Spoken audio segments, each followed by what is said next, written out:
আর কতদিন ভিন্ন দল বিভক্ত হয়ে থাকবে, আর কত শিয়া আকীদা অন্য সকল মাযহাবের পার্থক্যের মধ্যে ডুবে থাকবে। অতঃপর স্পষ্ট ঘোষণা শুনে রাখো, টেকনাফ থেকে তেতুলিয়া, রূপসা থেকে পাথরিয়া, মক্কা থেকে মরক্কো, ইন্দোনেশিয়া থেকে ইস্তাম্বুল, গোটা পৃথিবীর মধ্যে যত মুসলমান রয়েছে সকলে এক উম্মাহ, সকলে এক হৃদয়। যখন কোন মুসলিমের উপর কোন অমুসলিম আক্রমণ করার জন্য দুঃসাহস দেখাবে, তখন সকল মুসলমান ঐক্যবদ্ধ হয়ে বদরের হাতিয়ার হাতে নিয়ে জিহাদের ময়দানে ঝাঁপিয়ে পড়তে হবে। মুহতারাম হাজিরিন, আজকের মঞ্চ থেকে গোটা বিশ্বের মুসলমানদেরকে জানিয়ে দিতে চাই, যদি তোমাদের ঈমান আমলকে হেফাজত করার জন্য, যদি মুসলমানদের সর্বপ্রথম কিবলা আল আকসাকে মুক্ত করার জন্য, যদি খোদার জমিনে খোদার দ্বীন প্রতিষ্ঠা করার জন্য, যদি নির্যাতিত মুসলমানদেরকে মাজলুমদের হাত থেকে রক্ষা করার জন্য জীবন দেওয়ার প্রয়োজন হয়, জীবন দিতে হবে।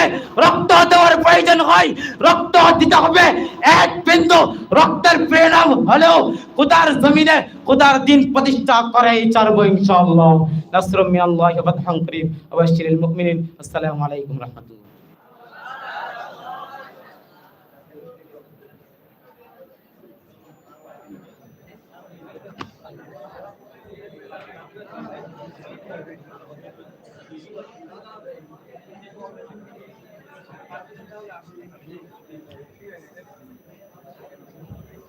অসংখ্য ধন্যবাদ ভাই মোহাম্মদ আব্দুর রহমানকে তার জানাময়ী বক্তৃতা দেওয়ার জন্য। প্রিয় উপস্থিতি, এই পর্যায়ে আপনাদের সামনে বক্তৃতা নিয়ে আসছেন হেদায়েতুন্নাহ থেকে মোহাম্মদ আল মামুন। প্রস্তুত থাকবেন মিশকাত থেকে মোহাম্মদ ওমাইর আহমদ।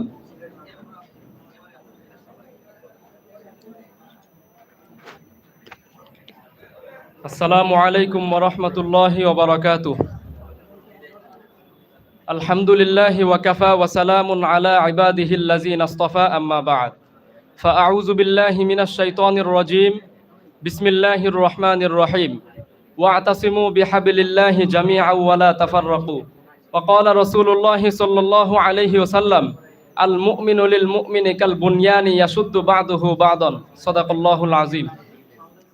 মাদ্রাসা মারকাজুল হিদায়া ঢাকার আল হিদায়া ছাত্র কাফেলা কর্তৃক আয়োজিত পবিত্র আশুরা উপলক্ষে আজকের বক্তৃতা সেমিনারে সম্মানিত সভাপতি, বিজ্ঞ বিচারক মণ্ডলী ও সুদক্ষ পরিচালক এবং আমার সামনে উপবিষ্ট এলেম পিপাসু প্রাণপ্রিয় ছাত্র ভাইরা, সকলকে জানাই আমার পক্ষ থেকে আন্তরিক মুবারকবাদ।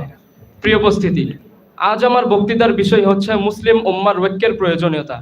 প্রিয় উপস্থিতি, আমরা যদি চারপাশে তাকাই দেখতে পাবো পৃথিবীর নানা প্রান্তে মুসলমানরা আজ মজলুম।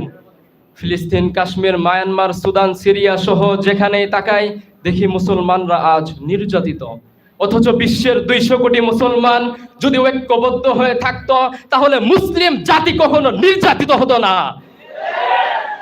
অথচ বিশ্বের 200 কোটি মুসলমান যদি ঐক্যবদ্ধ হয়ে থাকতো তাহলে মুসলিম জাতি কখনো নির্যাতিত হতো না। কিন্তু দুঃখজনক হলেও নির্মম সত্য হলো আজ মুসলিম বিশ্ব দলে দলে বিভক্ত। আমরা শিয়া সুন্নি আকীদা মাযহাব এসব মতপার্থক্যের মধ্যে ডুবে গিয়ে একে অপরকে ভুলে গিয়েছি। অথচ আল্লাহ তাআলা সূরা আলে ইমরানের 103 নম্বর আয়াতে ইরশাদ করেন, ওয়া'তাসিমু বিহাবলিল্লাহি জামিআন ওয়া লা তাফাররাকু। তোমরা সকলে আল্লাহর রজ্জুকে দৃঢ়ভাবে আঁকড়ে ধরো এবং পরস্পরে বিভক্ত হয়ো না। উক্ত আয়াতে আল্লাহ তাআলা আমাদেরকে ঐক্যবদ্ধ থাকার নির্দেশ দিয়েছেন।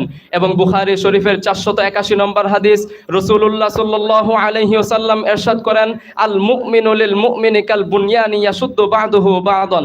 এক মুমিন অপর মুমিনের জন্য একটি দালানের মতো, যার এক অংশ আরেক অংশকে দৃঢ়ভাবে আঁকড়ে ধরে রাখে। আমরা যদি ঐক্যবদ্ধ হই তবে আমরা এক শক্ত দেওয়াল, আর যদি আমরা বিভক্ত হই তবে বাতাসেই আমরা ভেঙে পড়ব।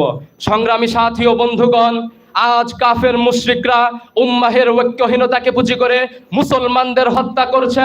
শুধু তাই নয়, আজ কাফের মুশরিকরা উম্মাহের ঐক্যহীনতাকে পুঁজি করে মুসলমানদের ধর্ম ও মুসলমানদের নবীকে নিয়ে অবমাননা করছে। মুসলিম উম্মাহ ঐক্য না থাকলে না ঈমান রক্ষা হবে, না ইসলাম টিকে থাকবে, না মুসলিম উম্মাহ বিশ্বের সামনে মাথা উঁচু করে দাঁড়াতে পারবে।